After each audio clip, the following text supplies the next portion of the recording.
Why do you think so many people have the notion of success or money tied to the way they look? They're not going to say, oh, these 40 hours, somebody's actually making more money in this 40 hours, and I'm just getting paid for this hourly wage versus the passive income. Most people don't think like that. Our generation, we're just already raised worrying about money, especially being from the city. Like, you know, we're not afraid to ask, like, oh, what's your rent? For me, when I lost money, I allowed myself to get stripped down, and I was able to realize what's important in life.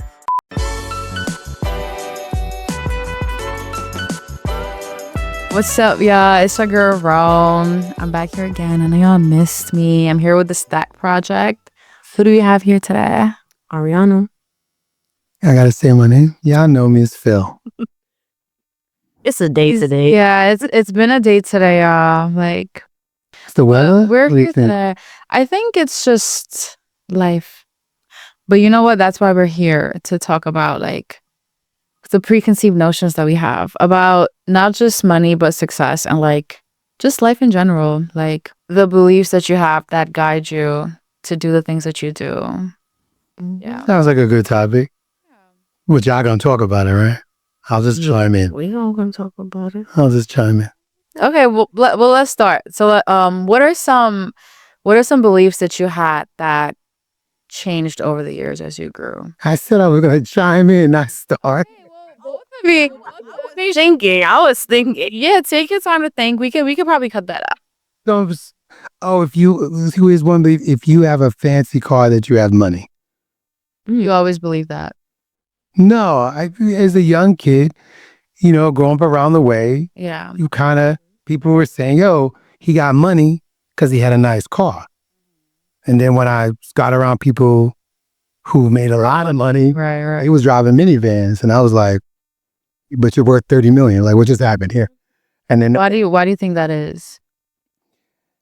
I think that around the way, you don't have a lot of control, right? So what I mean by that is there's very things you can control in the hood.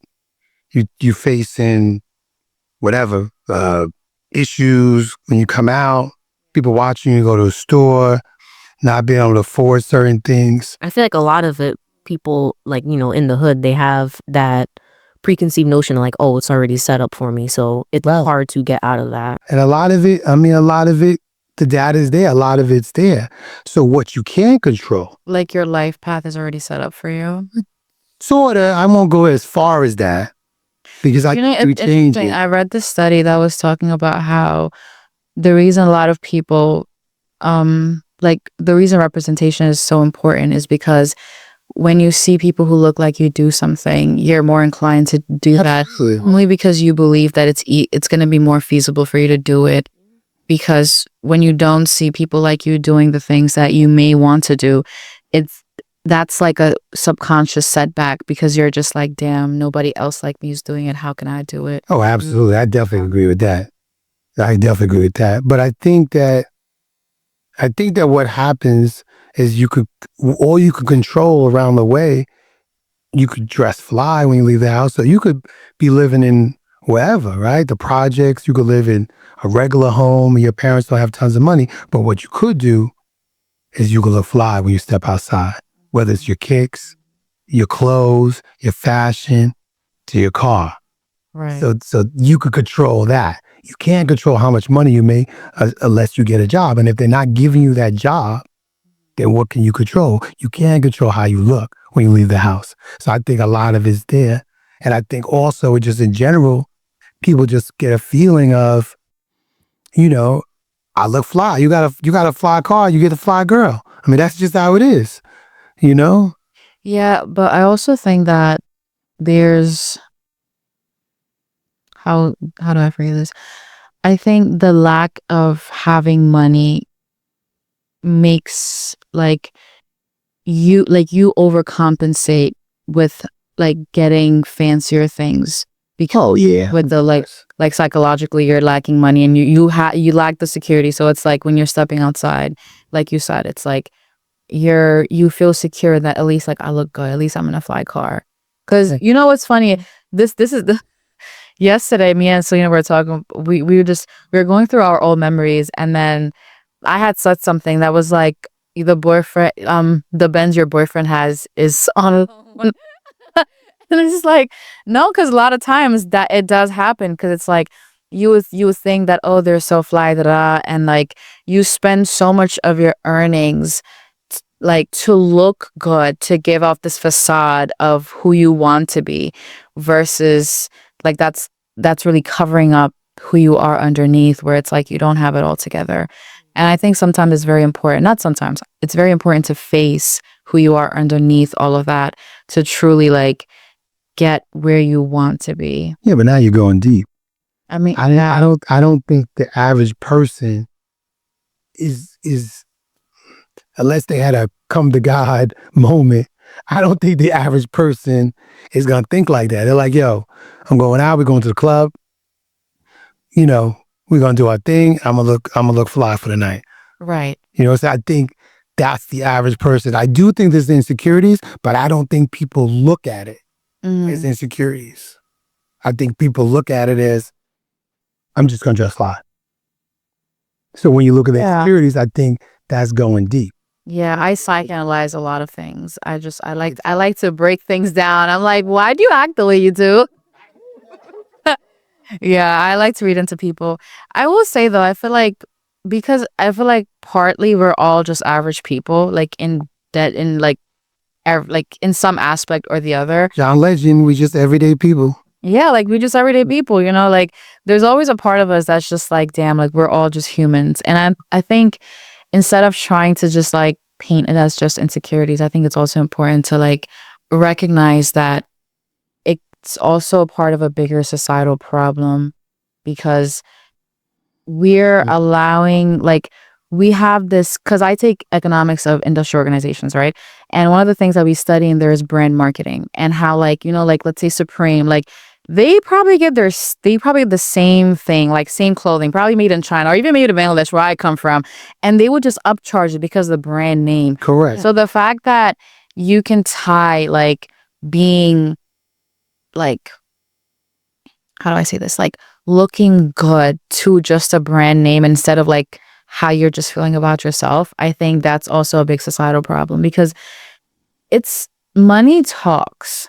Money talks. And I think that's why a lot of people step outside and they're like, oh yeah, like I want to look fly. Cause me too. Like 18th birthday, I got my first pair of foreigns and I was like, yeah, like, cause I wanted to look fly. And I don't think there's anything inherently bad with that, but I do think our society is set up in a way where it leads us to desire looking good in front of other people and like putting on the facade, because and especially with social media, I think everybody's just seeing everybody else look good, not always do good. Because let me tell you, I've heard horror stories of just people like, oh yeah, I went on vacation, now I can't pay, I Klarna-ed. I was like, what do you mean you Klarna on your vacation? Like what do you what? Pay on vacation. No, People's done it. I know people have done it. yeah, and I was just like, yeah, I was like, girl, like I don't know, and I just, I feel like, yeah, no. I think it's a lot of what you're saying, but I think people are gonna not go so deep. I think I don't think people are gonna think like that. But then at the same token, right? Yeah. If you wear nice clothes, like I know when I wear a suit, I know I feel a certain way when I wear a suit. Exactly. Right? I feel a certain way. And I know you're like, well, the suit shouldn't make you, but yo, if I'm wearing a tailored, nice suit. No, but I'm agreeing with you though. My point is that our society is set up in a way where it's like when you're wearing nice things, you automatically feel better about yourselves, because you know other people are also looking at you and they're like, oh, they have that on. It doesn't matter if you have a plain red t-shirt with white Supreme on it. They're like, oh, he has Supreme on. You know what I'm saying? Exactly.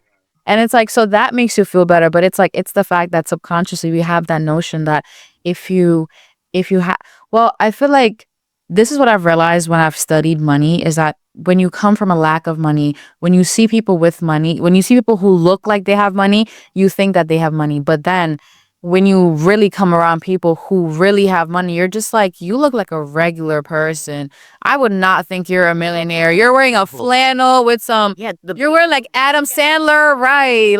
That's the car example I was saying. You think around the way, you're like, oh, he got a Benz or whatever, so he must have a car. He got a Range Rover, he must have a car. He must have money. Nah. But like, everybody learns that when you get around real money, you know, but kids don't know that, right? yeah, and You that was don't know point. that. Like, how do you learn that? Yeah. Unless you're around that, right? Like I said, when I worked at the tech firm, you know, the guy would be worth like $5 million. He'd drive a minivan with khakis. I was like, oh, my game is off. I said, I gotta learn. I said, oh, I gotta learn this. You got a khakis, and he would be like, I'm going home. Yeah. And he would be like, yo, he had a minivan, and I was like, what's the game? And I understood. So that's how I understood. And I was like, okay, you gotta look at things differently. But you know, we talk finances, you know, on the podcast, we're talking finances. If you're not exposed to that line of thinking, how are you even going to understand that? Because if you were 10 of your friends and 10 of your friends are like, yo, you need to get that, you need to cop that, you need to get this, you're going to just run with that. You would have to literally go to wherever, or like what happened to me, and be at this firm and be like, yo, what are y'all doing? Yeah. What? How much you got? You got a minivan? Yeah, we got a minivan. Well, let's dissect that line of thinking then. Why do you think so many people have the notion of success or money tied to the way they look? I feel like a lot of it is just like you said with social media, a lot of it is just fed to us and thrown at us because, you know, it's like that facade of, oh, this person is wearing this name brand and this name brand. That means they have a lot of money, but you never truly know, like, behind the screen. So we're expected to, you know, sorry, my brain just blinked for a second. Or assume. Yeah, assume. Yeah, that, assume. oh, just because you have all this on, that means you make a lot of money. Right. Because you can afford it. Yeah. Oh, right. I mean, it's you look like you can afford it. Yeah. I mean, if you look at a lot of the influencers, or even, I would say after the COVID, a lot of people going to court, and they were like either TV celebrities, whatever, because they mishandled funds or they bought more than they can handle. And, you know, when you watch them, you're like, oh, they look like they got 20 million. They live in a big mansion, you know, and then no. You know, so I think it's a lot of that, but I just think the average person, unless you get exposed to that, you're never going to understand that. You'd have to literally meet somebody. Like I have some friends that I knew in the music business. You know, I don't want to put them on blast because, you know, they're a private person, but he used to wear khakis and a t-shirt. His apartment was on Bleecker Street. Cher lived on the top floor. Cher. Like, he would just wear regular sneakers, wore regular khakis, and he had a t-shirt. But his apartment was on Broadway, and Cher was on the top floor. And I know one time Wesley lives in there. So he came, hey, what's up? We went upstairs. Wesley Snipes. So you already know, right? So for me, when I saw that, I still didn't get it. Yeah. I still was like, yo, I want the drip. I want this car. I still didn't get it. I didn't get it till I worked at the tech firm. And I was like, and I saw more people. And I was like, because I looked at him and said, oh, he's just quiet and relaxed. He's low key. When I saw 5, 7, 10 people at a firm, I was like, not all of y'all could be low key. So all you guys have the same traits? It's a different way of looking at money. To me, it's about, do you want to flex or do you want to have financial stability? I think that's really the question. Do you want to flex? So it goes back to what we said. Around the way, you can control that. So that's your flex, you control. And I actually believe in that because I tell people, yo, in ancient Egypt, we had golds and everything. So that's how we were. We had jewels and everything, kings and queens. Well, yeah, back to what you said then, because I like the point that you made of you can either flex or you can have financial stability. And back to where you said what you can control versus what you can't. Correct. Because what you can control is you flexing versus what you can't control is your financial stability. Right. But what do you think, what do you think are the biggest barriers? Because we know there are so many barriers. And I think that's a big reason why there's such a big social media phenomenon on like money and looking good is because when you can put on the facade of that you have money, you're going to attract more people that want to be like you. Because I think everybody, like we shit on billionaires, but then everybody's like, yeah, no, I want to have all that money. Like, you know what I'm saying? Like at the end of the day, like it's like you hate on them, but you want to be like them. And then you look at them and you have this preconceived notion of who they are and what they are like. But then they have this whole life behind the scenes that you know nothing about. And you don't even know if that's financially stable. And I think a lot of people make money off of portraying that they are financially stable. But I don't think there's a lot of actual like financial stability afforded to the average person at all. I mean, that's why we're here. We're supposed to have a light podcast today. I was wondering. I was like, this is like Now she's going and philosophical. I'm just talking. Listen, I just be talking like, no, I stay be like, I was just gonna say my idea was like, oh, an outdated thought was like, I grew up with adults telling me like, oh, you need to go to college to be successful. You can't take a gap year. Yeah. And I'm just like, now you have people. But even if you dissect that, right? Like you do, like, no, people don't really get famous. Like how many people get famous? You can count that on your fingers. And then, because I took a gap year, and then I realized in the job market, college is a barrier to financial stability because if you don't have a college degree, you're not going to get a job. And then now, most of my friends, they just went into their master's getting a 4+1. And I'm like, why? Because with the bachelor's, now you're going to start entry job positions. I used to work in Shake Shack. During my senior year of high school, I worked in Shake Shack for 2 days. And that was one of my biggest revelations I had about money. And I worked there with people who had bachelors with biological sciences. I was like, why are you working in Shake Shack? I had people who had software engineering degrees, and I'm like, you're here with me, a high school student. And that's when I was like, yeah, no. And then I was just frying the fries, and I remember thinking to myself, I never ate a Shake Shack after that. Actually, no, maybe once when I was drunk. Hey, thank you. No, after like 4 years, the cheese fries, not the regular fries, the cheese fries. Okay. I love cheese fries and curly fries. Listen, I like a little flavor on my fries. Okay. Yeah. But okay, back to the thing was, I was like, I'm doing the hard work for somebody, while somebody who owns this Shake Shack franchise, not even the whole franchise, maybe just this branch of Shake Shack, they're sitting on their ass getting passive income, and I'm over here working hard for them, making money to go into their pockets. And I was like, no. Yeah, but you have a business mind, so the average person's not gonna think like that. I think like that. I was like that as a teenager. I was like, no, I'm not doing that.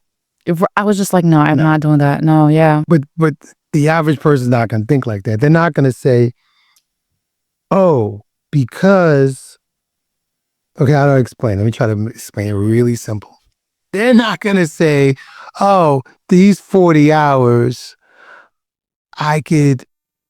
somebody's actually making more money in this 40 hours, and I'm just getting paid for this hourly wage versus the passive income. Most people don't think like that. Most people are not trained to be entrepreneurs or startup people. And I also believe that some people just need to have a job. I don't think that everybody needs to be a startup entrepreneur. I think there's certain people that could do startups and entrepreneur. I work easy 80 hours a week. People go, you're nuts. I love what I do. I wake up every day excited about what I do. But most people, they're not doing 80 hours. They're not taking calls at 1 a.m. They're like, no, I want to go to bed. I want to go to the movies. I want to do barbecue. I want to raise my kids. And I think the problem, and we go a little off topic, but I think the problem is society has made it so cool to do a startup that people will be like, oh, I want to do a startup. When most people who do startups will tell you it's a lot of work. And like I said, but it's like, there's a lot of work. And you got to be built for that. They say, you're not built for that? Like, you got to be built for that. If you're not built for that, you might as well go home. Because I'm doing 80, somebody's going to do 100. So I do 100, I know somebody's going to do 120.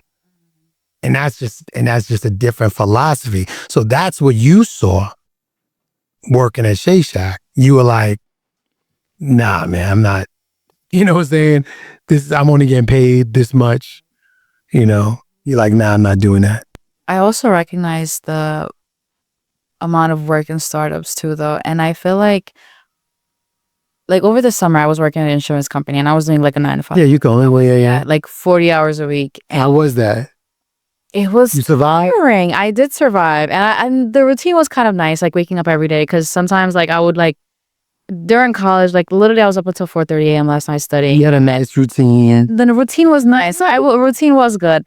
But I will say, like, after I came back, 9 to 5 was so not just time consuming, but energy consuming in a way where it's like versus like 7 to 3 or 8 to 4. Like you don't have enough of your day to yourself because you come home at the end of the day and you're just tired. You can't think about, oh, what is this? Like, what do I need to do? And like, what should I be doing right now? You're just like, hey man, you know what? I want some pizza. I'm going to go order some pizza.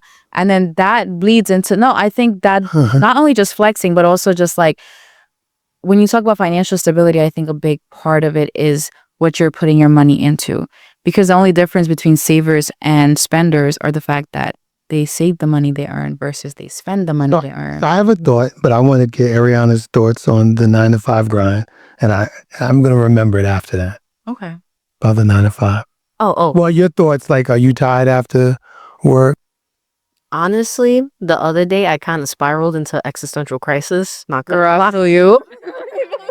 Because I'm like, when I was in high school, up until when I got my current job, I was like, oh, I want to work in an office setting because I'm tired of being on my feet. I'm tired of having like this unpredictable schedule. I just want something stable. But now that I've been doing it for a couple of years, I'm like, I'm really tired. You would think that you wouldn't be tired sitting in a chair. Wow. But I'm like, I'm really tired and I don't want to be stuck in this one place. I want, to do something more exciting. I don't want to work for someone for the rest of my life. I want to be able to have freedom with what I want to do and how I make my money. Man, I'm not blowing yourself, but you had a good job too. I do. That's why I'm like, talk about the job. Yeah, no, that's why I'm like, job. My job is good, but Then you come home at the end of the day and you're just tired. I can't do anything. I can't do things I like. And 5 p.m. is just like not too early, not too late, but right at that time when you come home and you're just like, I just want to relax for the rest of the day. But okay, so I'm gonna burst the bubble. Okay. I think if you work a job that you really like 9 to 5, it's not you. No, yeah, because it's a. So when I was in music, my hours were long. Okay. Right? But My question to you is, wait, hold on. My question to you is that how many people do you think in our whole population actually work a job that they love going to? They're like, oh my God, I'm so excited. We go to every day. But like realistically, because I took the internship because it was good for my resume, but also I was just like, I mean, it's good. It's near my house. I don't want to travel all of that. Like a lot of factors just lined up. And I think you have to take into account not only like where you're going to work, but what it's paying you, where you're heading towards. And it's like, how, like the commute, because especially in New York City, the commute, it was just a lot. I got like over 200 in parking tickets. I was like, girl, I know. Don't look at me like that. And I was just like, oh, but there are people taking the train. They spend the same amount every day on the train fare as much as I did on parking every single day. So I was like, it kind of just like there's always expenses. And I think a lot of the times you end up taking what comes your way instead of like trying to find or like going after like, oh, that's exactly what I want, because you have that period of time where you have to think about money and how you're going to survive. Especially like young people coming like straight out of college, that dream job that you want that is tied to your degree is not guaranteed. Oh, girl. I know. You telling me, and I got an art degree. I know. My therapist asked me, she was like, what would you do if you don't have to worry about money? I was like, the gag is I do gotta worry about money. Like, what do you mean? Like, if I didn't have to worry about money, girl, I would be in Bora Bora on a beach with a pina colada out of a coconut. Like, what are you talking about? Like, am I?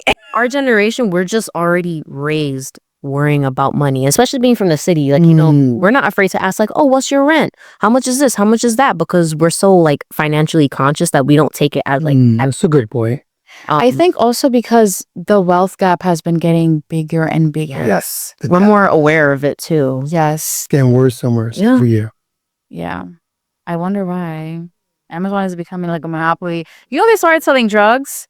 They started selling pharmaceutical drugs. I said, whoa. I would not take no bootleg drugs. I'm not. No. They have like Amazon like pharmacy now where it's like they will have your meds delivered right to your door.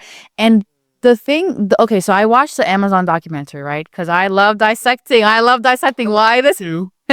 We know. And then I was coming home from Chicago, I think, and then I was on the plane. I was like, you know what? Yeah, I'm gonna see why Jeff Bezos became so successful, and the reason why is because he realized there was this quote that was like, "Give humans food and entertainment, and they won't move." And I think convenience, yes, and I think a lot of people will prioritize not just convenience, but it's also like your 9 to 5 makes you tired in a way where it's like you just want convenience after like a long day. You know, you want pizza delivered right to your door. Philosophical. No, but It's true though. It's true. That's why malls don't really exist anymore, because everything's online. everything is online. You know what? Oh, I want a top. Okay, go online, have it delivered right to your door in 2 days. Why would you go look for a top that you know you can find online and have it delivered right to you instead of going out to a mall where you're not sure if you might find or not? And I think what's happening is that we're being bombarded with so much information because we went from a lack of information where you had to go to libraries to find out what's information overload. Yes. And now that's leading to just like isolation and convenience. Well, yeah. I mean, Airbnbs, Brian Chesky, he talks about in some of his documentaries that their model is to cure loneliness. Yeah. Instead of just meeting people, it's like, oh, you get to travel and you meet somebody.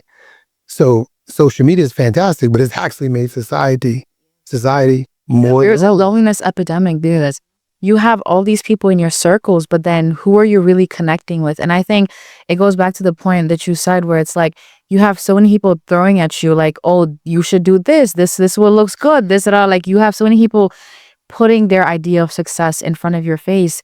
You don't necessarily have the space to truly build what success means for you personally. You know what I'm saying? Like, yeah. I think that you've been able to look inward, and I think that a lot of people, 40s, 50s, 60s, have never looked inward. Yeah, I've been forced to look inward. A lot of people that I know have never looked inward, and they'll work a job that they don't like. And that's, where you're like, no, I'm not doing that. With most people, they'll just do it. And to me, they should be commended because somebody's got to keep the train running. But, if I guess this is me what to do, yeah. I would say you got to figure out what you want to do. But because in the same breath that you're saying somebody's got to keep the train running, I think it's also important to ask, what train are you keeping running? oh, okay, see, back on. Like, no, but I'm saying, like, for real, like you. He trying to make fun of me, like, no, right? I'm Muslim, actually. Alhamdulillah. Pilates. Right, like Lottie. So I think it's generally like I feel like the time is generally now. Like, I don't know, maybe I'm feeling philosophical because I'm running on 1.5 hours of sleep and I'm just like, girl, I've been studying about math and I'm like the way everything is set up, it's meant for you to keep that train running. And unless you break out of that, no, but I'm so serious. It's real though, because that 9 to 5, let's say you had a 8 to 4, right? Even then you come home, you're like, okay, you know what? I have 6 to 8 to myself, but you come home at 5, by 6 and 7, you're just like, you're tired. And then you're already prepping for the next day. Yeah, exactly. That's why you be texting me and you're like, you're already in bed. I'm like, yeah, hell yeah, I'm in bed. I made dinner. I'm done. No, and then my second win, like, yeah. And then with the isolation of community, you have people just leaning with this whole individualistic culture. You have people just like trying to strive to do everything themselves when it's like, you need a village to live. We come from tribes. Like literally historically, the people that survived were the ones who were in packs. And we are supposed to lean on each other because we need them to survive. But with social media and isolation, and you have this age of convenience where you can just get everything to your door. Why would you leave your couch?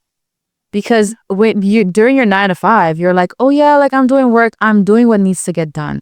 And I think especially with capitalism, it forces, I think it has its drawbacks and its upsides, but I think we've reached a time where the wealth gap is so huge that new businesses, like new startups, you can't compete with Walmart. You can't compete with Amazon. And like there's a point where it's like, yeah, support your local businesses, but it's like there's a point where it's like you're not starting off on the same foot as Jeff Bezos. And I know that's an extreme comparison, but it's like, No, but I understand what you're saying. yeah, but capitalism started off as like the freedom of like, oh yeah, you could do whatever. You know, KFC, he went around, he said, yeah, you want some fried chicken? Here you go. And then he built the business out of it, you know? McDonald's. Exactly.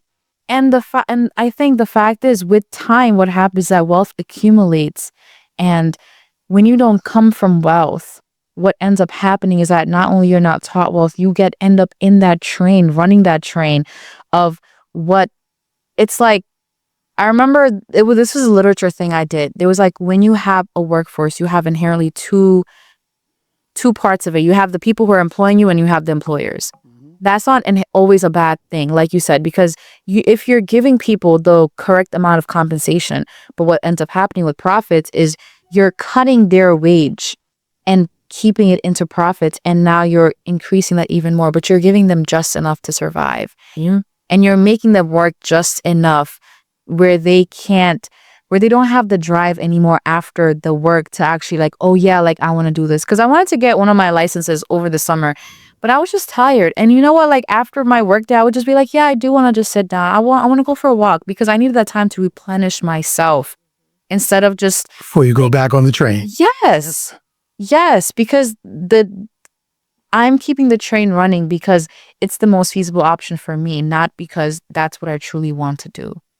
All right. So going on the train, Yeah. I want to hear a couple more financial misconceptions that are outdated.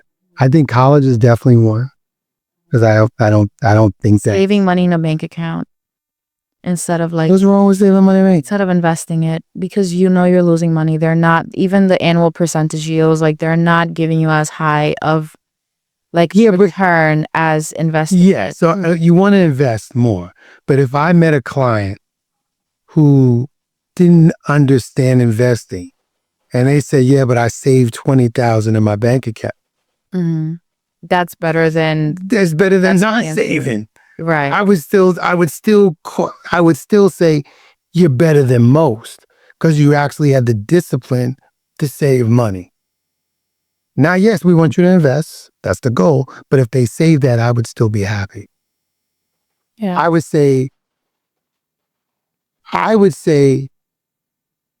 flip it and say, thinking that only banks are the way you could save or generate income or generate money. I think that's outdated because you could do whatever, index funds, mutual stocks, work with a brokerage company, which is not a bank. Yeah. And you could be able to gain interest and grow wealth that way.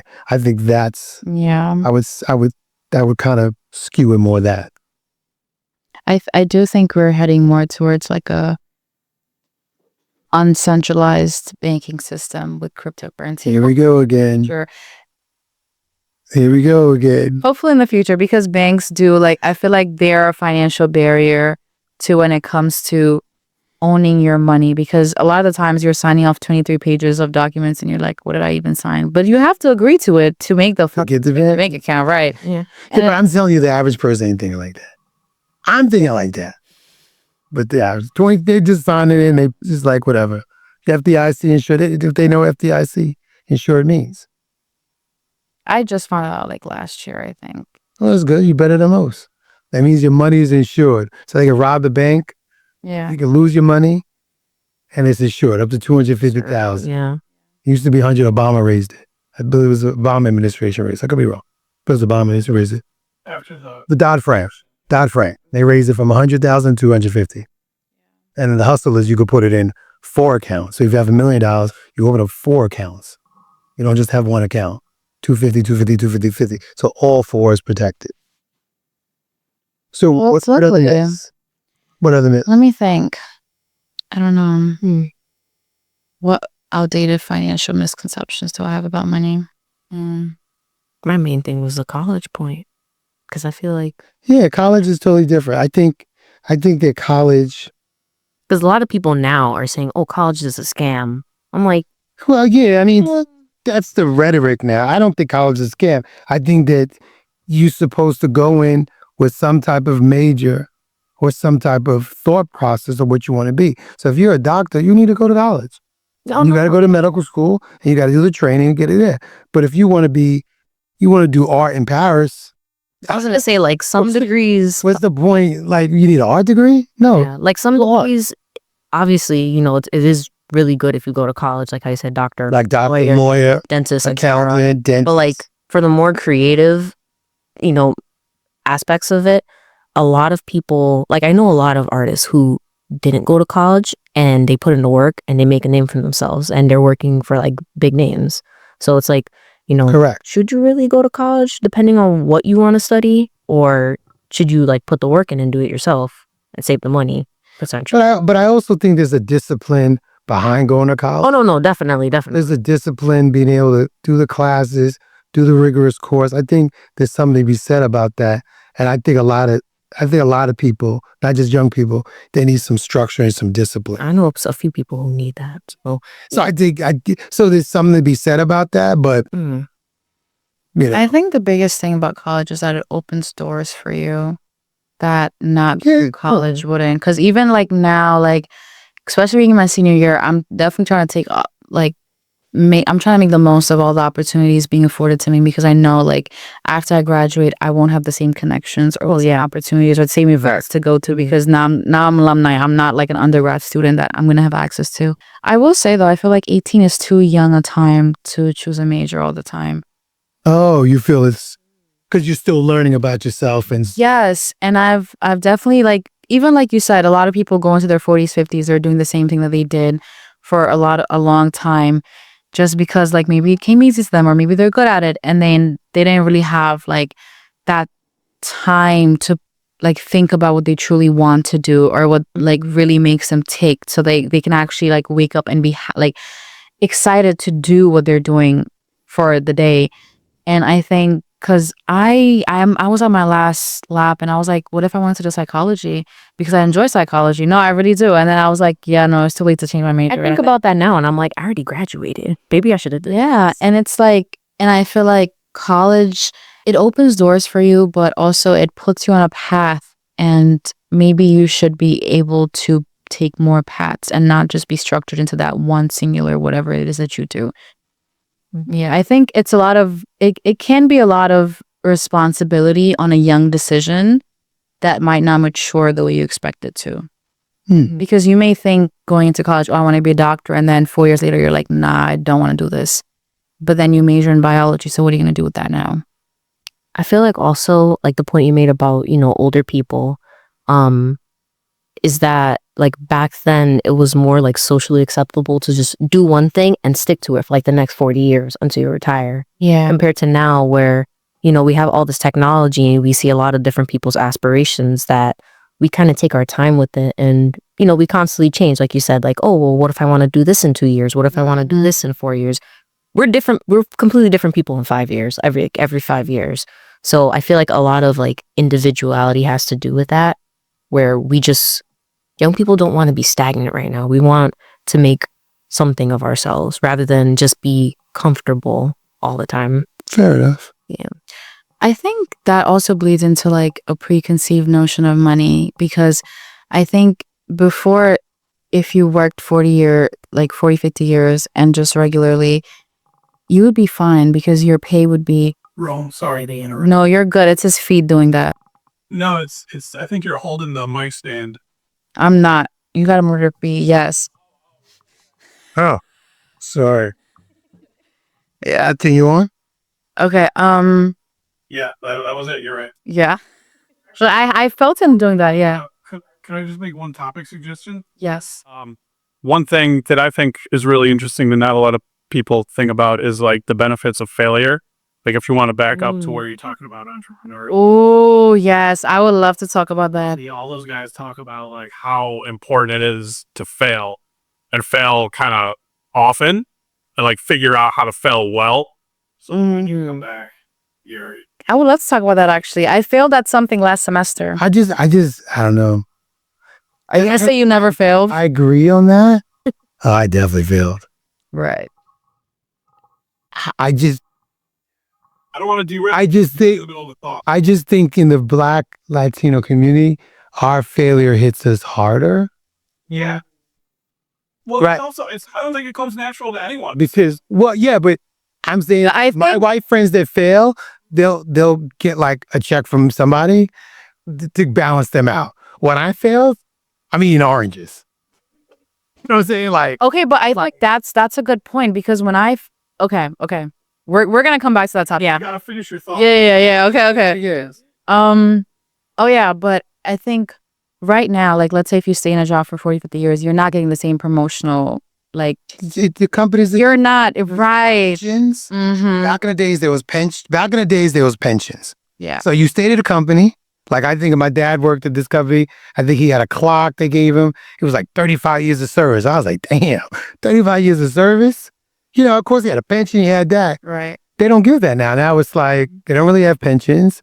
I mean, if you work for the state or something, it's good. The city, you look municipalities. But even then, I think It's just like different. before, like let's say even 50 years to 100 years ago, your loyalty was rewarded with Of course. a lot of like there were a lot of things that were attractive to like let's say employees to like, oh, I want to stay with this company.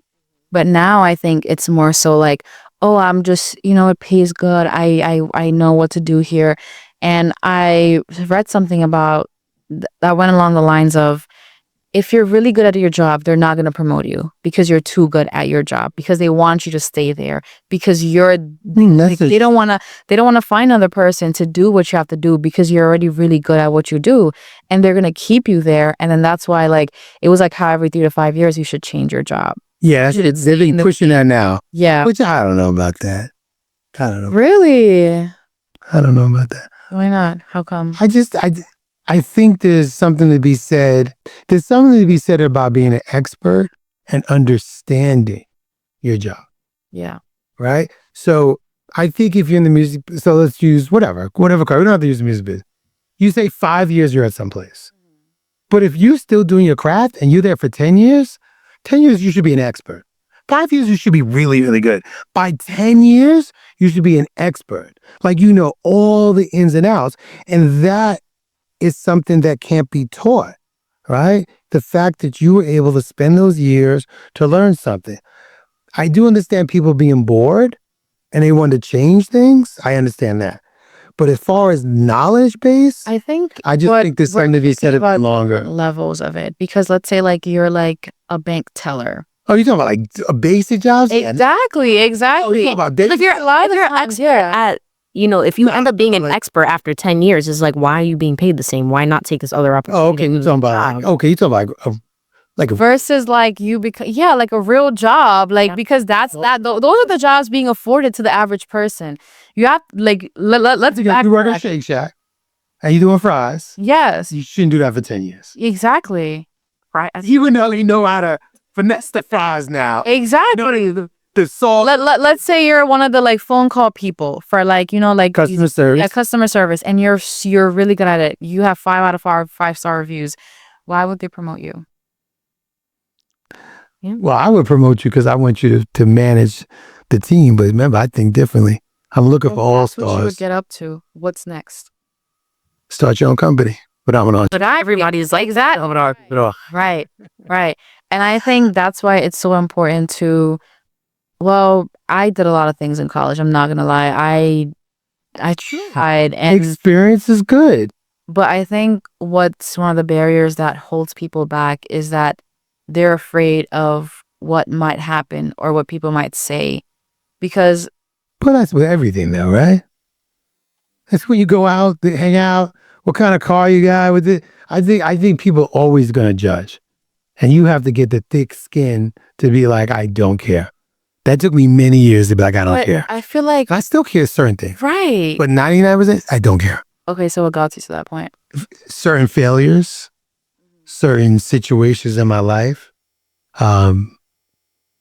you know, understanding that, you know, like loss, I think different people hit it differently, right? So I feel like for me, when I lost, I had a business that didn't do well and I put a lot of money into it. I think that certain people are different, right? So for me, when I lost money, I allowed myself to get stripped down and I was able to realize what's important in life. Stripped down like Meaning psychologically? just basically stripped down, meaning that, you know, the parties and the you know, the clothing and the going out east, like I just was You like, got humbled. that's not there. But I was never, I don't want to use the word humble because I never was out there like that. Okay. And people could, you know, I'm sure y'all gonna put taxes. I never was out there like that. Even when I had big jobs, I wasn't like that. I didn't understand that. And that's the way I was raised. But I was able to understand that the things that I thought was important were really not important. You know, like they just were important. Does that make, So back that make to- sense? Back to like, you know, in the beginning, how we were talking about like the average person, they don't really think like that. I think that's why trying new things and experiences are so necessary because unless you fail at certain things, you won't realize. And I don't mean failing like just like, oh yeah, I did this and you know, it didn't work out, whatever. I mean failing at something that really means something to you because you don't expect that kind of failure. And then when and when you don't expect that kind of failure, you're just like, oh, what happened? And then you kind of then you kind of go inward and look at everything and you're just like, oh, because maybe these things weren't working. And then I remember it was like, one of my favorite quotes is that, sorry, Phil, come on, man. I saw my microphone shaking and I was like, Yeah, I know how I'm. early pause. You need a fidget toy or something. Um, I'm gonna get But I think it was like failure is like, there's no such thing as failure as long as you're learning from it. There's no such thing as failure as long as you learn something. And I think that when most people, have issues because they didn't try a lot of stuff. And I always encourage young people to try different things. Like, I mean, I've had jobs where I worked in the stock room. You know, I worked at retail. Yeah. Like I worked like every type of job. But listen, retail got me to think about how to move items in the store. And it also taught me customer service. Would you listen to Amazon, customer service, one of the biggest things. So you can learn different vantage points, but you just gotta know what you're doing. Go into these experiences and mindset up because I think that's. I was a kid. I didn't go into. I wasn't deep thinking like you. No, but also I'm not saying I was deep thinking, but a lot of the times, like Did it? I'm getting. Okay. It ain't at all. I think what I'm trying to say is that as long as you approach any experience with the mindset, or even just like literally the frame of work that I'm here to learn something new, or just learn something point blank period, instead of just like. Would you think people do that? I think people should, and I think that's what makes us human. Human experiences. Things. Well, that's why we were talking about how society's set up. Correct. Because what you can and These are the can't do, right, versus the plethora of things that are out there for you to do that you may not be doing just because you don't think you can do it.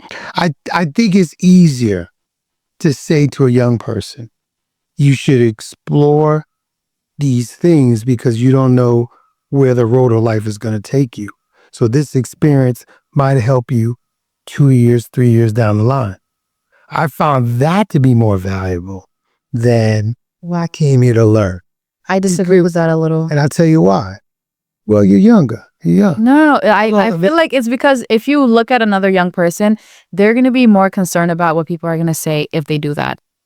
Right. So as an older person, I'm saying to you that what you're going to see as you grow older is that this experience that I did in 2025, oh man, if I didn't do that, I wouldn't have jumped to this, or I wouldn't have learned that. Value of it till later on. You don't see the value, and that's most people. They don't see the value until later on. I didn't see the value of working at those jobs until it was later on. I mean, I learned the music business taught me how to juggle and project manage because I'm doing 4 artists.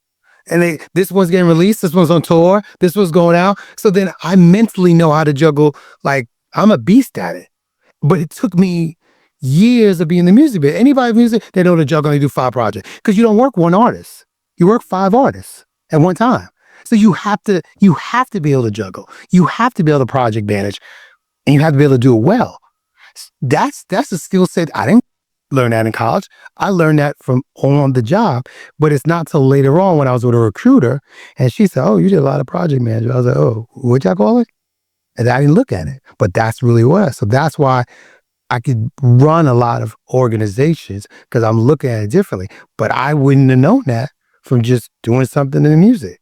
So I just think that you don't know it until later on, whether it's I do agree with I think even Shake Shack, I think later on Shake Shack, even if Shake Shack told you, no, let me tell you what Shake Shack told you. What did Shake Shack tell me? Let's hear it. Well, I'm not working for that. Yeah. And that is your philosophy for all your next jobs. You may do a regular job, but in back of your head, you're like, I'm not doing that. Yeah, but I think I also came from a mindset of I don't really care what people say because I'm going to do what I got to do. I'm going to do what I want to do. And then I think like last semester, right, like I ran for VPMA, right? And we had to go out, we had to like literally ask for people's votes. And that's like putting yourself on the forefront. Like, I'm like, oh yeah, I'm doing this. Would you please? Yeah, when I met you was out for the vote. Right. I was. And she was a good candidate. I learned. Listen to me. I said, you all right? I was like, hey. Hey, how are you? I need to meet you. I was like, okay. And I think a lot of people, like I knew 2 other people that were like, oh yeah, I think it would be fun to do it. And I was like, so why didn't you? And What they say? They were like, oh, I don't know. And I think what lies underneath that is that they're afraid of truly putting themselves out there is because like we were talking about the facade of just like how you want people to perceive you versus who you truly are. Because with social media, you have how you want people to perceive you versus truly going after like, oh, this is what I want to do. And I think that's why it's a barrier to like, if you tell a young person like, oh, why don't you do all these things? Because I think they're going to be like, oh, what are my friends or what my friends are going to say? Like what my parents might say, instead of just being like, oh yeah, why not? I'm young. I could do it. Instead of and then at 40 years, they're like, yo, I don't got much time. I'm going to do what I want to do. Instead of like, and then they realize the value of what could have been if they truly took the opportunity of the time that they have, the energy they have right now to put into things that they truly want to do instead of like, it's like coming from the inward wants versus like the outwards, like, oh, this looks good. That looks like a good thing on your resume, whatever, you know? Yeah, a lot of people do that. They say this looks good. But but it's a learning experience. Yeah. It's a learning experience. It is a learning experience. But the advice I can give is try as much as you can so you can learn and also find out what you're good at. Yeah. A lot of people don't understand. It's not, like you got to find out what you don't like and what you're good at. Right? Yeah. Like I like talking to people. I always like that. I can't really be in a job where I'm like, sitting at a desk. I don't really talk to nobody. Well, I know people who are fine with that. Me, I got to talk. No, I realized that over the summer at the insurance company. People could just. I was just like, and even then I realized I don't always like dealing with people either. I like to deal with people who know what they're doing or talking about. Like I can't always like, oh, I'm not I can make you feel like if you come at me with all these like because I was my first report, so people will be calling me about accidents. They're like, oh yeah, I put in my accident report like 2 weeks ago. I still have no. I'm like, okay, yeah, let me try to look at it for you. Let me look like just even that tonal change. But it's like while I know I can do that, I know that's not what I want to do for the long run. And like that experience was just valuable to have because it allowed me to assess what I Allow you to assess what you truly want. And I think That's half the battle. yeah, and That's half the battle. that is half the battle. I'm telling you, it's half the battle because most people spend their whole life not knowing what they want to do. So when you talking about, so when we were talking about myths and financial things that no longer mean anything today, you got to understand that, yeah, we might think these things no longer exist, but a lot of people haven't changed. Human behavior hasn't Keep the changed. train running. Human behavior, what you call it train, or you won't call it. Human behavior is not so different. You know, it's people just want to do, they want to go home, you know, hang out, get some meat, you know, get married, have some kids, you know, buy a house, get a mortgage, get a nice car, go on vacations, go to barbecues. And I mean, they just want to do I think that's normal why things. Most people want to do normal things. most people do want to do normal things. Yeah, And there's nothing wrong with that. there's nothing wrong with that. Nothing wrong with I'm not saying it's wrong. I think that's why the just train keeps running. Yeah. That's just the societal standard. That's why the train keeps running. I think that's more so like the seating arrangements inside the train versus the actual capitalistic train that's running right now. The free arrangement in the train. No, I'll check that out. you keeping the train running is like you're like how you're living inside the train that you're keeping running versus like going into the mechanics of the train that's actually running. Right. Analogy. It's a bit now. Because it's like most people want to do normal things, yes. And most people like they're okay with the 9 to 5 and that's good. But what I'm saying is that there's barriers when it comes to like truly finding out what you're happy doing, what you truly want to wake up doing. Because what's pushed towards you is what's most convenient for you. And I think that's why it's so important to try and fail. And I think failure is one of the barriers to trying as well, because so many people are not only afraid of just what people are going to say, but also the like internal monologue that might come with a failure, because now you're genuinely having to like look like, oh, what went wrong? Like what didn't work? Yeah, but I think if most like Ray Diallo and I don't think they spend time. I think anybody's like an entrepreneur. I don't think they spend so much time. Woe is me on what didn't work. They just go, it didn't work, and then they regroup and they say, let's try it again. But if you keep trying the same thing over and over again without changing anything, do you think No, I yield up good? Well, I think that if you're a good entrepreneur, what happens is you say you're going to do something different and you want to do something different. And that's what I'm saying. It's not always like looking inward, like, oh my God, what did I do wrong? But more so like, what didn't work? And then even if it's just the business model, like just changing something, I think reflection is something that comes with time, because the more you reflect on not just like yourself, but like, let's say you did a project and then you reflected on it and you're like, okay, like this is what I could do better next time, you know? And I think it's important because that's where you truly learn from. You did the project and that's where you learn something about yourself. But then when you look back at the project, you're like, oh, okay, this is what I could do better. Oh, yeah. You know? What I'm saying is they instinctively do it.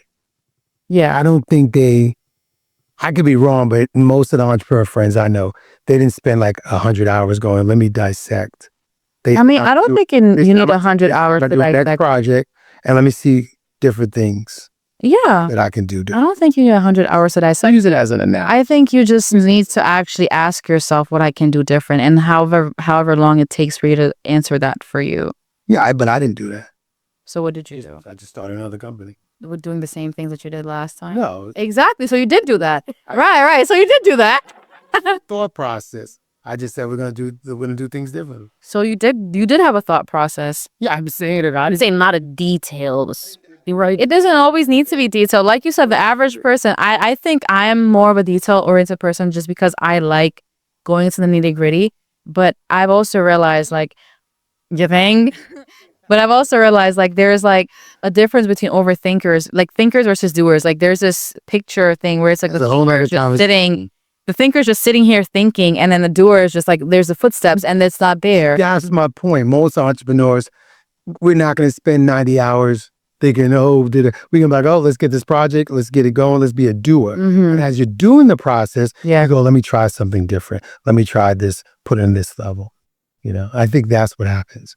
But I think the failure, I mean, I think that's what I'm getting at though. Like that, just asking yourself that question, like failing and then asking yourself that question, like, oh, what can we do different? Like what didn't work? So you can improve on it and you can make a better model for it. I think that also bleeds a big part into just learning about what you just learning. Yeah. I got a misconception. I think all credit is bad. All debt is bad. All debt is bad. I've learned to work Alice, with that. know what I'm talking I'm not gonna lie, yes, because Yeah. it's like, you know where I first encountered that in like one of my economics class where it was like entrepreneurs, they would take loans from different banks and then they would put it into the Into the business company. and then putting something into the trust, like making sure that company goes into trust and then like reinvesting it. I don't know. You go. It was You go in. It was a financial culture podcast. financial economics. That's That's my She's going basic today. okay. But yeah, no, I feel like, yeah, just you invest it back into the business, you get the revenue out of it, you invest that back into the business, but you pay off the interest off of the Yeah, a lot of debt. entrepreneurs. Yeah. You can, and can't you like loan against your debt as well? Yeah, you could get debt. It's called debt equity. Yeah. So instead of raising capital, you're raising debt equity, which a lot of startups in the Valley do now. Oh wow. But Yeah. this podcast is youth focused, and it's also about what happens in the urban community. And one of the things that I talk about is, in order to raise that much capital, you have to have good credit, and you really have to have a certain amount of money. So if you have a 7 score and you have a great idea and you're from around the way, you're from Brooklyn, and you only make it $45,000, you're not raising $200,000 of debt equity. You're not raising $200,000 for credit cards. Yeah. Your limit might be $5,000, Yeah. $4,000. You may get 2 credit cards, maybe 15 pushing it. That's 15,000. It's not 100,000. So I think I always try to relate the honest picture. Less than 1% of VC money goes to Black and brown owners. So I try to tell people, absolutely, that's the game, but understand where you fit in the game. Doesn't mean you can't do it. But I tell people, don't bang your heads on the wall, because you got to understand where you fit in the game. Yeah. And it goes back to your point of flexing versus financial stability, because a lot of the times you can't control the fact that you're not getting afforded the same amount of equity that Right. other people are. Or that loan amount. Yeah. That Especially with the that's wealth somebody else- gap. yeah. That's like, Well, if you're not, wealth gap comes. you're not born into money, you're not going to be afforded money and you have to work for it. And then you go into your 9 to 5 and then it drains you. And then you're just stuck in this loop of, you keep the train running. You could get out of the train, but I don't want to talk about the train. The train is stopped. The train is choo choo. No more. I think you have debt. Yeah. I think that debt could be used. I deal with all types of people with Stack Project and Q Drop. I think that debt has to be managed. And if you are coming from a different background or a different economic level, I think you have to look at debt differently. That Right. also, like you said, it's not necessarily bad because it Correct. helps a person practice discipline. And the more Correct. that you're disciplined on it, you have the potential of being more like financially aware of how you spend your money or where to put your money. It's just that a lot of times I know I have people that I know, and they took out $200,000 in debt, and then the business failed. And in our community, a lot of times that's a total wipeout. Some people never recover. Yeah. Never recover from that. They never recover. Whereas other places I've seen, they've been able to recover a lot quickly. And people are going to talk about it and act like it's not true, but it's true. It's just true. Because the reason there's so many barriers and hurdles that you have to overcome to get in the same place or even be afforded the same opportunities and to be able to set foot in the same rooms as people Correct. who can actually manage everything.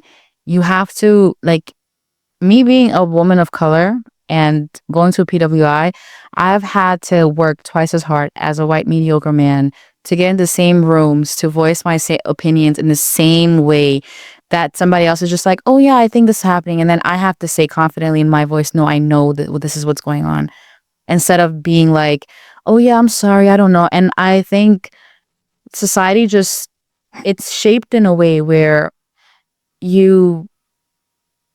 representation really is like, it's like, because when you're the only person in a room full of people that look nothing like you, you're just like, damn, because like in the back of your head, you do go like, oh wow, like, and you start questioning things. And I think unless you have that confidence in yourself that comes from trial and error and just knowing yourself, it's going to be hard to like plant your 10 toes, like put 10 toes down and be like, yeah, I'm here. Like I'm here and I'm here to stay. And I think that's how I move. That's how I always move. No, but like, and that's how you have to move, because I was always like, because otherwise, you know what's going to happen? They're going to knock you over. And then if you let yourself get knocked over, that's it. Well, I don't want to go deep into it, but I think intelligence is intelligence, and you have to make sure that you're the sharpest, arrow in the bunch. And I just think that's regardless. Oh, okay. This is a thought I had. Sorry. Wait, hold on. Because when you're talking about debt is not bad. I remember when we were talking about credit and how so many people are like the misconception about credit. And I think one of the biggest misconceptions is that debt needs to be paid off. Because I think it does need to be paid off, but you can also leverage it if you know how to. Right. So that's what I was saying. The misconception is you can leverage debt. Yes. My only problem, record or stop? He said, so my only problem with that is I just feel that you could do the debt, but in our community, a lot of times we can't recover because we don't have the safeguards. And I can't go because I don't want, so he's going to do that. I don't want the podcast to be about that, because then it becomes, it's a racial thing. Yeah. But it is a racial thing, though. He can cut this out, but like realistically, it is. Of course it is. Like, but I want people to enjoy us talking finances, and as we go longer, and they understand our viewpoints, that we go hard on that. Okay. Does that make sense? Yeah. Because then they go, because remember, they only see you once. This is going to be the second time. I think by the fourth podcast you're on, they're like, oh, now that's how Maya thinks. Because now they listen to everything, right? Oh, this is how Ariana thinks. This is how Phil thinks. I think you're going to have more. I know this real estate investor here, actually. His name is Deshaun Nelson. Same last name. Oh, yeah, I think he's there. Yeah. I think it would be nice to have him on the podcast because he's from, and then he went like overcame some of the hurdles at least to be in the business as much as he is and like own properties right now at his age. And I think it would be nice to ask him like how he did that, because I feel like a lot of the times what ends up happening is like, yeah, we can talk about all this theoretically, like, yeah, we can leverage that, but it's like what are the realistic ways you can actually go about doing it? Let's get him on. You can actually like build something for yourself instead of just being like, oh yeah, you can get 200 in debt equity, but it's like when you say 200K in debt equity, somebody's like, whoa, that's a lot of money. And then you just said somebody might never recover from it. And I think sometimes the fear of failure it can be internal, but sometimes the fear of failure is very real because it has very real consequences. Well, I feel what I meant by that was more so that the average minority person is not going to have the family support to be like, yo, I'm out 200. Can I get 50? Can I get 50 from like family members? Yeah. Whereas my business partners are all nationalities, a lot of them Jewish. That shit is just a Listen, this is going on the podcast, but listen, I'm gonna tell you, they had a rally for Israel. I was like, girly. I was like, wow. Somebody just donated like over $1 million for one of the Jewish donors for one of like the courts that's being built right now. And I was like, girl. So for me, I can only go by what I've known and what I've seen. And what I've seen is most people don't recover. I've lost that much money. Yeah. Yeah, no, I really do. Like that much money. More than that. Most people don't But you recover. had the faith in yourself to know that you recover and you make it back. Yeah, but it was. Yeah, but I could. The emotional headache, Yeah. emotional hardship, girlfriend leaving. Most people can't recover from that. I'm just being upfront. Most people can't recover from that. Or they go. I know you said the average person doesn't go that inward, but I think that's why it's important to go that inward, because if you know that you have yourself. You could tell I went inward. Yeah, but that's what I'm saying, to build that inner strength. The average person ain't gonna do that. I mean, Here's what we would get off track. So here's what happens. We're probably not gonna do this, okay, but here's what happens. You said you take a 9 to 5. And by the time your 5 o'clock comes, y'all both said y'all are done. $200,000. Tell me what energy you got. I don't know. very fine. Tell me what energy you got. You read any blog about people who lost money, Scott Galloway, whatever case be, who lost millions. Working like 3 jobs at the same time. You don't think you'll ever get it back. You don't think your emotional state is so bad. When I lost that much money, I thought I'd never get it back. Like I knew I'd get it back, but I didn't think I'd get it back, which is different. So the emotional state is you're never gonna get it back, and I got it back and then some. But to me, it's the grace of God. It's not. I think it's important to. It's the grace of God. For sure. I think it's. Which is a whole other topic. Yeah, no, it is. It is. Because most people say it's my hard work. But I think, you know what you said about your emotional state. I think that's a very important thing to take into account, because I think a lot of the average person can be very emotionally numbed, or just like. Of course. Emotionally, not just numb, but like kind of like flatline, like monotonous. And it's like, yeah, and they're okay, like they're existing, but they're not truly living. And I think a lot of time can pass by before they truly realize how they are existing. And then they're like, oh, I'm 40, like damn, you know?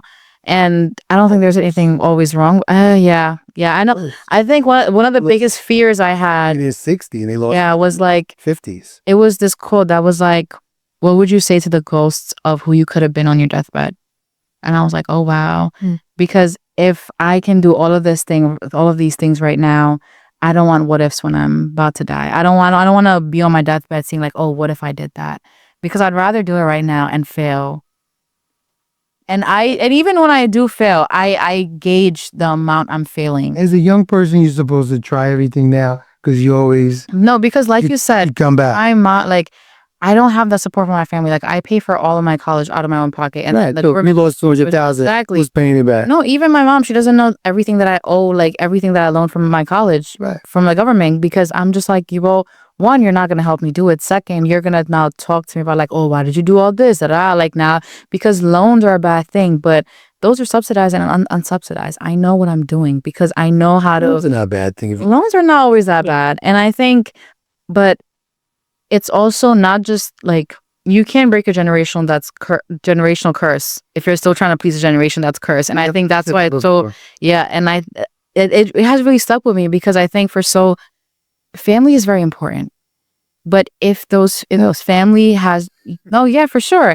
But if they're perpetuating the misconceptions and not that the kind of support that family is supposed to give you, that security, then they kind of become a liability. And I don't want to use that word, but it does become a liability, because now you're having to worry about them and what they're going to say instead of having them to lean on and being like, oh yeah, like, you know what, let's say I'm doing this business. If this goes out of work and I lose my place, I can go to my mom to say, instead of like having to hear her mouth like, nah, you should have never done this. Like, instead of being like, oh, you know what, I'm glad you did this. What what were You learn, Yeah. what did you learn, and what can you do better next time? but that's not being taught unless you're in a household that's entrepreneurial and your father and the mother was an entrepreneur. I think if your mother and father were I not think entrepreneur, probably for like it'll be all right. 99.99% houses, especially the minority communities, that's not been that hard. That's not gonna be taught. Because even like I remember like during my gap year, I tried this digital marketing thing on Facebook because you know Facebook ads were popping, and I was like, shit, I'm gonna do it. And I was doing like roofing businesses, like I was like, yeah, I'll make your ads and stuff. And then I was like, what are you doing? And I was like, I'm making ads. And she was like, why? Like what's gonna come out of it? And I was like, just because I can. And then even when I was taking the gap year, she cried, and I was like, I just want to go into college. They want to make sure you finish. That's why your mom cries. Yes, but no, she wants me to graduate. Like I actually sent my mom money like over the summer, and when I told that to one of my friends, she was like, my parents have never asked me for money, especially when I'm still in college. Yeah, no, because her still asked me. My parents never asked me for money. Well, that's what I'm saying. It's the fact that because she had maxed her credit cards out, and her paycheck wasn't gonna come till like a week or two later, and then she asked me to pay that, and I was like. But then it's like, one, what are you teaching about money habits? But two, it's like the expectation is that they want me to pour back into the generation that's already had their time to succeed instead of pouring into now to actually plant the seeds for tomorrow. Do you know what I'm saying? Like, and I didn't mind that she asked me for money. I think it was more so like she felt entitled to the money. And that's where I was like, and that's when I was like, you do realize like I'm giving it to you because I love you and respect you, and that's me as a person. But if you're saying to me that, oh, you're my daughter, you need to give me money. Yep. Or like, wait till I'm older. Are you gonna take care of me when I'm older? I'm just like, Yeah, you're the parent. You're supposed to be helping and supporting me. Well, I think when you get older and you want to take care of your parents, that's a different conversation. No, I definitely will. But I told her sometime, I'm not gonna lie. She tell me sometimes, she's like, yeah, I already know how my future is gonna look when I'm older. I was like, Mom, I'm gonna take care of you when you're older. But just know, like, you're not gonna be talking to me that way. Because I remember during my gap year, I had said this specific thing to her because we were arguing, and then I was like, I'm destined for bigger and better things than what you have planned for me. Okay, fair enough.